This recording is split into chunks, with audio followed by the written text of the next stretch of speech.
எல்லாருக்கும் வணக்கம். இன்னைக்கு நாம ரொம்ப முக்கியமான ஆனா அதே சமயம் ரொம்ப பேர் பேச தயங்குற ஒரு விஷயத்த பத்தி பார்க்க போறோம். அது என்னன்னா, திருமண வாழ்க்கையில பெண்கள் ஏன் சில சமயங்கள்ல அவங்களோட சந்தோஷத்தை இழந்துடுறாங்க. வாங்க இத பத்தி கொஞ்சம் ஆழமா அலசலாம். இந்த கேள்வி இது பல குடும்பங்களுக்குள்ள ஓயாம ஒழிச்சுக்கிட்டே இருக்கு இல்லையா? ஏன் இத்தனை பெண்கள் தங்களோட திருமண வாழ்க்கையில சந்தோஷமா இல்ல? சரி, வாங்க இதுக்குள்ள இன்னும் கொஞ்சம் ஆழமா போய் பார்க்கலாம். பல நேரங்கள்ல இந்த சந்தோஷமில்லாத நிலைக்கு காரணம் அவங்க தப்பான ஒருத்தரை கல்யாணம் பண்ணிக்கிட்டதுனால இல்ல. அதுக்கு பதிலா காலப்போக்குல ரொம்ப மெதுவா ஆனா ரொம்ப ஆழமா நடக்கிற ஒரு மாற்றம் தான் இதுக்கு முக்கிய காரணம். அந்த மாற்றம் எந்த அளவுக்கு பெருசுன்னு பாருங்களேன். கல்யாணமான புதுசுல இருந்த அந்த அன்பு, அந்த கவனிப்பு, அந்த அக்கறை இதெல்லாமே போக போக அலட்சியமா மாறுது. அப்புறம் அதிகாரமா மாறுது. கடைசியில வெறும் மௌனமா நின்னுடுது. சரி, இந்த மாற்றம் ஒரு பெண்ணோட மனசுல, அவளோட ஆன்மாவுல என்ன மாதிரி ஒரு தாக்கத்தை ஏற்படுத்துது? அவள ஒரு வேலைக்காரிய போல நடத்த ஆரம்பிக்கும்போது, அவளோட குரல நசுக்கும்போது, இல்லனா அவள மொத்தமாவே கண்டுக்காம விடும்போது? அவளோட அந்த அழகான புன்னகை இருக்கு இல்லையா, அது கொஞ்சம் கொஞ்சமா மறைய ஆரம்பிக்குது. அவளுக்குள்ள இருக்கிற அந்த வெளிச்சம் மெல்ல மங்கத் தொடங்குது. இது கேட்க ஒரு கவிதை மாதிரி இருக்கலாம், ஆனா இதுக்கு பின்னாடி இருக்கிற வலி ரொம்ப ரொம்ப நிஜமானது. இப்போ நாம அடுத்த கட்டத்துக்கு போலாம். இந்த இமோஷனல் புறக்கணிப்பை தாண்டி பெண்கள் சுமக்கிற ஆனா யாரு கண்ணுக்கும் தெரியாத சுமைகளை பத்தி கொஞ்சம் பார்க்கலாம். நினைச்சு பாருங்க, சமையல், வீட்டை சுத்தம் பண்றது, குழந்தைங்கள பாத்துக்கிறது, மொத்த குடும்பத்தையும் நிர்வாகம் பண்றது, கணவருக்கு துணையா இருக்கிறது, எல்லாருடைய உணர்வுகளையும் புரிஞ்சுக்கிட்டு நடந்துக்கிறது, இது எல்லாத்துக்கும் மேல பல பெண்கள் வெளியில ஒரு வேலைக்கும் போறாங்க. இது ஒரு முடிவே இல்லாத சுழற்சி மாதிரி, கொஞ்சமோட ஓய்வோ இடைவேளையோ இல்லாம ஓடிக்கிட்டே இருக்கு. ஏன் அவங்களுக்கு உடம்பு சரியில்லாதப்ப கூட ரெஸ்ட் எடுக்க முடியல? இந்த கேள்விக்கு பதில் இந்த ஒரு வரியில இருக்கு: வீடு இயங்கணுமே. இந்த ஒரே ஒரு கட்டாயத்துக்காக அவங்க தங்களையே வருத்திக்கிறாங்க. இதுல ரொம்ப வேதனையான விஷயம் என்ன தெரியுமா?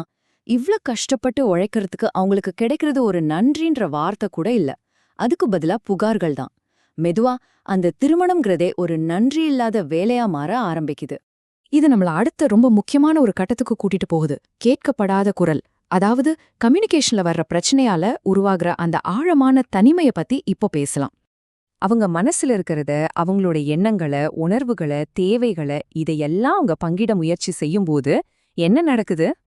உடனே அத புலம்பல்னு சொல்றது, இல்லனா ரொம்ப ஓவரா ரியாக்ட் பண்றான்னு சொல்லி ஒதுக்கிடுறது.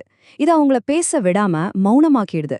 ஒரு உரையாடல்ங்கிறது ரெண்டு பக்கமும் இருக்கணும், ஆனா இங்க அது ஒரு வழி பாதையா மாறிடுது. அவங்க கேட்க மட்டும்தான் வேணும், ஆனா பேசக்கூடாதுங்கிற நிலைமை. இந்த நிலைமையோட வலிய இந்த ஒரு வரி ரொம்ப அழகா சொல்லுது. உணர்வு ரீதியான ஒரு பிணைப்பே இல்லாதப்போ வெறும் உடல் அளவுல மட்டும் பக்கத்துல இருக்கிறது ஒரு பெண் சுமக்கிற மிக கனமான சுமைகள்ல ஒண்ணு. யோசிச்சு பாருங்க, ஒரே வீட்டுக்குள்ள ஆனா முற்றிலும் தனியா இருக்கிற மாதிரி ஒரு உணர்வு. சரி, இவ்ளோ வலிய பத்தி பேசிட்டோம். இதுல இருந்து வெளியே வர ஒரு நம்பிக்கையான பாதை இருக்கா? ஒரு திருமண உறவுல ஒரு பெண் உண்மையிலேயே மலரணும்னா அவங்களுக்கு என்னதான் தேவை? இங்க ஒரு முக்கியமான விஷயத்த நாம புரிஞ்சுக்கணும். பெண்கள் வெறும் பணத்தையோ பொருள் உதவியோ மட்டும் எதிர்பார்க்கறது இல்ல. அவங்க உண்மையிலேயே தேடுறது அந்த ஆழமான உணர்வுபூர்வமான ஒரு கனெக்ஷன் தான். அதாவது அன்பு, கவனம், உண்மையான ஒரு பார்ட்னர்ஷிப், புரிதல், எல்லாத்துக்கும் மேல ஒரு உண்மையான நட்பு. அப்ப அந்த அன்பையும் மரியாதையும் திரும்ப எப்படி கொண்டு வரது? இதோ ரொம்ப எளிமையான சில படிகள் தான். முதல்ல அவங்கள கவனிங்க. 2வது அவங்கள பாராட்டுங்க. 3வது அவங்க சொல்றத காது கொடுத்து கேளுங்க. 4வது அவங்களோட மன அமைதிய பாதுகாக்கிறது உங்க கடமைன்னு நினைங்க. இதுதான் அந்த உறவை திரும்பவும் அழகா கட்டி எழுப்புறதுக்கான வழி.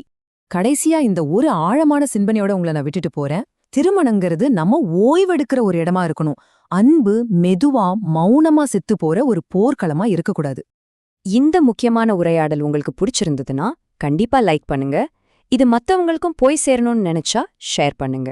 மேலும் இது மாதிரியான அலசல்களுக்கு நம்ம சேனலுக்கு சப்ஸ்கிரைப் பண்ணுங்க. எங்களோட அடுத்தடுத்த பதிவுகளை நீங்க தவறாம பார்க்க மறக்காம அந்த பெல் ஐகானை பிரஸ் பண்ணிடுங்க. இவ்ளோ நேரம் பொறுமையா கேட்டதுக்கு ரொம்ப நன்றி.